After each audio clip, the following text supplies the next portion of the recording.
Hi, Annalisa Six here from ladyofleosure.com and the in-house astrologer for the Sober Curator, giving you November horoscope for the zodiac sign of Taurus.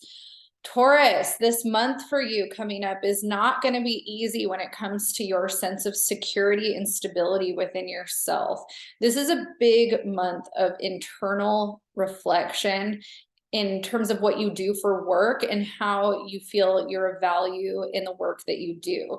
Your money is going to come up quite a bit this month, and it's not a good time for you to be frivolous or reactive with your spending. Not that you are. Taurus, you tend to be more on the cautious side when it comes to your money. You tend to want a sense of security and stability. And so when we're going through things in our chart that disrupt that, it's hard because a lot of times we have to let go of what that version of stability was for us. So if we're extremely frugal, this month might be about easing up on that a little bit. If we've been the opposite, where we haven't been frugal enough, this month might be where we're realizing we need to tighten up on that. You're also going through a transition where your relationship to your identity is changing. And so you might be realizing that money is not as important to you as happiness or chasing a dream that you've had for a long time. This is going to be a month of reflecting on that and planning your next move. You might not necessarily take action when it comes to the things that you want to chase. Some of the things that are also going to be coming up for you are just some of the ways that you've communicated with people. You might be in a position where you're feeling anxious about something, and it could be work related, and it might be something that you have to just have some of those hard conversations to move forward. Your relationship is also a really big theme for the month of November.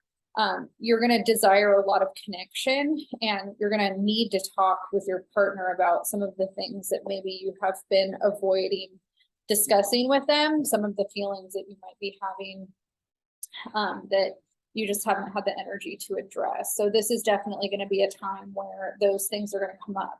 You're also probably going to desire a lot of more codependent tendencies with your partner and connecting through sensuality, sexuality, touch, all of that kind of stuff. So this is a really good time for you if you have a partner to connect in that way.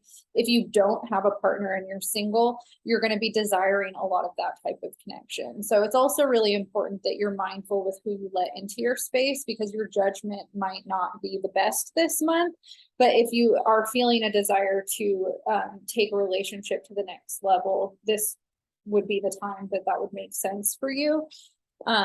Let's look and see a couple of other things going on in the chart. You might feel inclined to be more social during this time as well, but it's also equally important for you to have more downtime in between social events. You are prone to wanting to be more spiritual over November and a little bit more in touch with that side of yourself. So you benefit from meditation and especially dream work. Dream work is really positive for you for the month of November. If you're unfamiliar with dream work, essentially, you know, when certain areas of our chart are highlighted, we're more prone to having lucid dreams or dreams that bring up things for us. And dream work basically means that we're paying attention to our dreams and we're maybe reflecting on them with a therapist or some kind of modality like dream journaling. There's a book by Carl Jung called Dreams that is really fun to read for some intro onto dream interpretation. There's also a website called antiflow.com that I sometimes like to look at for dream interpretation. You can basically Google kind of some of the symbols that have come up in your dream and see what they might mean or represent for you.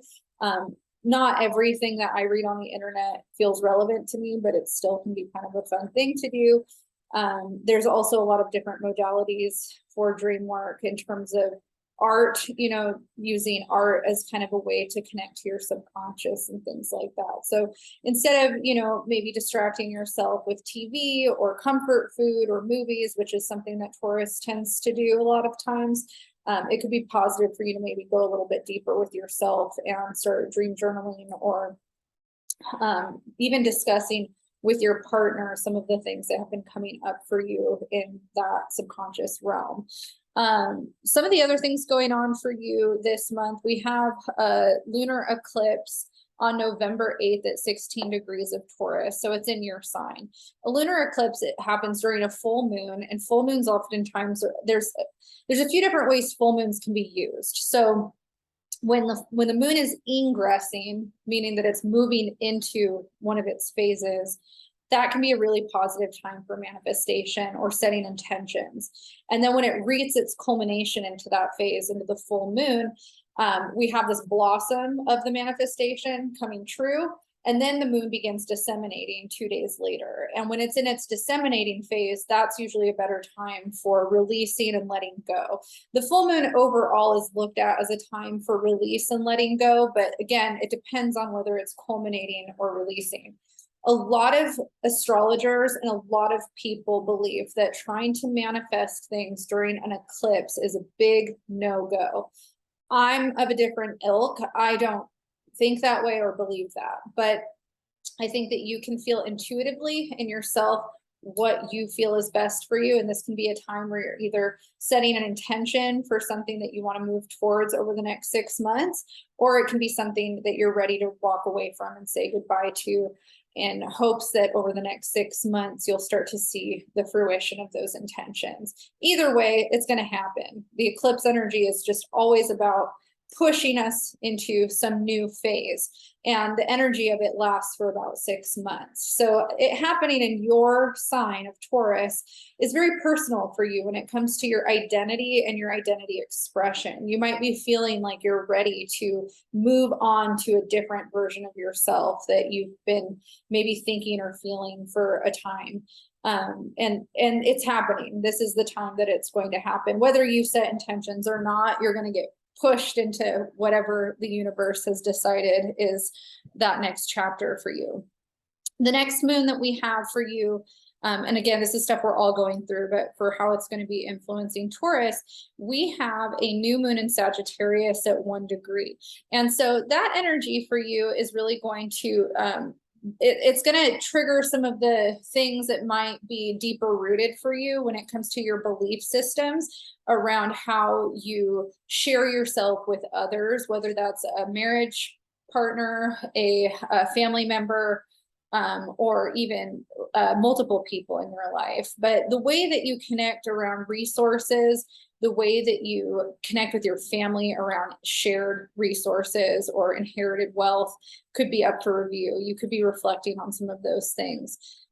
New moons are focused around setting intentions. Usually, if we think about the new moon, it's when the moon is not visible in the sky. And so a lot of times we think about, in terms of the moon phase, if we were to plant a seed in the ground, we can't see the seed, but eventually it grows, and then, you know, something sprouts, and if it's a flower, it blooms. And so the full moon would be considered the bloom of that flower, while the rest of the phases, you know, where it's waxing towards that, would be the growth. And so the new moon is that symbolic kind of time for us to plant those seeds. And for you, Taurus, planting seeds around what your belief systems are and whether or not you're living in alignment with them is a big theme for a Sagittarius new moon.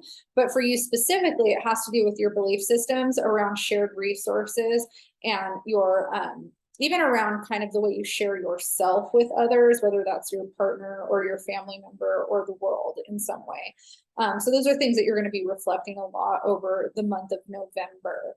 And that's your sober scope for November 2022. Good luck. And it's okay to let go of your comfort zone. It's okay to move into a new identity.